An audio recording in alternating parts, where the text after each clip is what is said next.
ఫిలిప్పీ పత్రిక 3వ అధ్యాయం 9వ వచనం, క్రీస్తును సంపాదించుకోనండి. ఆగుదాం. క్రీస్తును సంపాదించుకోనండి. దీనికి ఇంకో మాట యాడ్ చేద్దాం. 13వ వచనం చదువుదాం. సహోదరులారా, నేను ఇదివరకే పట్టుకొని ఉన్నానని తలంచుకొనను, అయితే ఒకటి చేయుచున్నాను, వెనకున్నవి మరచి ముందున్న వాటి కొరకై వేగిరపరచు, క్రీస్తు యేసు నందున్న ఉన్నతమైన పిలుపు కలుగు బహుమానము పొందవలనని గురి యొద్దకే నడుస్తుంది. సో మొదట మనం చేయాల్సింది క్రీస్తు సువార్తకు తగినట్లుగా బ్రతకాలి. రెండవదిగా మనం చేయాల్సింది క్రీస్తు యేసును కలిగిన మనసు కలిగి ఉండాలి. ఇప్పుడు మూడవదిగా మనం చేయాల్సింది క్రీస్తును సంపాదించుకోవాలి. క్రీస్తును సంపాదించుకోవటం అంటే వినాలి సంగమా, క్రీస్తును సంపాదించుకోవటం అంటే 13వ వచనంలో ప్రభు పౌలు గారి ద్వారా అంటున్నాడు, పరలోకమే నీ గురిగా, పరదేశే నీ ధ్యాసగా, పరలోకమే నీ శ్వాసగా బ్రతకాలి. అది క్రీస్తును సంపాదించుకోవటం అంటే. అందుకే పౌలు 13వ వచనంలో అంటున్నాడు, క్రీస్తును సంపాదించుకున్న నేను ఆయన యందున్న ఉన్నతమైన పిలుపును గ్రహించిన వాడని గురి యొద్దకే నేను పరిగెడుతున్నా. సంగమా, దేవుడు మనకు తోడే ఉండాలంటే పరిశుద్ధత అవసరం. దేవుడు మనకు తోడే ఉండాలంటే తగ్గింపు అవసరం. దేవుడు మనకు తోడే ఉండాలంటే పరలోకపు ఆశ, పరలోకపు ఆలోచన, పైనున్న వాటి మీద మనసు పెట్టే అనుభవం మనకు అవసరం. క్రీస్తును సంపాదించుకొనటం అనగా పైనున్న వాటిని వెదికేవారిగా, మన గురి, మన ధ్యాస, మన ఆశ, మన శ్వాస పరలోకమే అన్నట్లుగా బ్రతకాలి.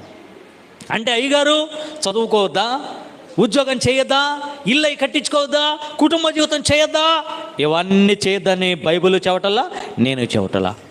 ఇవన్నీ ఉన్నంతకాలం చేసుకోవస్తుంది. కానీ ఏ కాడిక మన ధ్యాస, మన గురి ఆయన మీద ఉండాలి, ఆ పునాదులు కలిగిన పట్టణం మీద ఉండాలి. అబ్రహాము గురించి లేఖనంలో మనం చూస్తాం కదా. పౌలు గారు హెబ్రీ పత్రికలో ఇలా మాట్లాడతా, ప్రియులారా మనం జాగ్రత్తగా ఆలోచన చేస్తే హెబ్రీలకు రాసిన పత్రికలో 11వ అధ్యాయము 10-13 వచనాల్లో అబ్రహాం యొక్క జీవిత విధానాన్ని గురించి దేవుడు అక్కడ తెలియజేస్తున్నాడు. హెబ్రీ పత్రిక 11వ అధ్యాయం 10వ వచనాన్ని ఒకసారి చదువుకుందాం. ఏలయనగా దేవుడు దేనికి శిల్పియు నిర్మాణకుడే ఉన్నాడు, పునాదులు గల ఆ పట్టణము కొరకు అబ్రహాం ఎదురు చూస్తున్నాడట. వింటున్నారా? ఎదురు చూస్తే ఎలా బ్రతికాడు ఈ లోకంలో? 13వ వచనం, వీరందరూ ఆ వాగ్దాన ఫలమును అనుభవింపకపోయినను దూరము నుండి చూచి వందనము చేసి తాము ఈ భూమి మీద బ్రతికినంత కాలం యాత్రికులం, పరదేశులం. ఏమండి, మా గురి యేసే. మేము సంపాదించుకునేది దాసదాసీలను, ఎడ్లను, గొర్రెలను, ఒంటెలను, ఆస్తులను కాదు, క్రీస్తును సంపాదించుకొని పునాదులగిన పట్టణం కొరకు మేము చూస్తాం. అందుకే అబ్రహాముకు దేవుడు అన్ని విషయాల్లో తోడుగా ఉన్నాడు.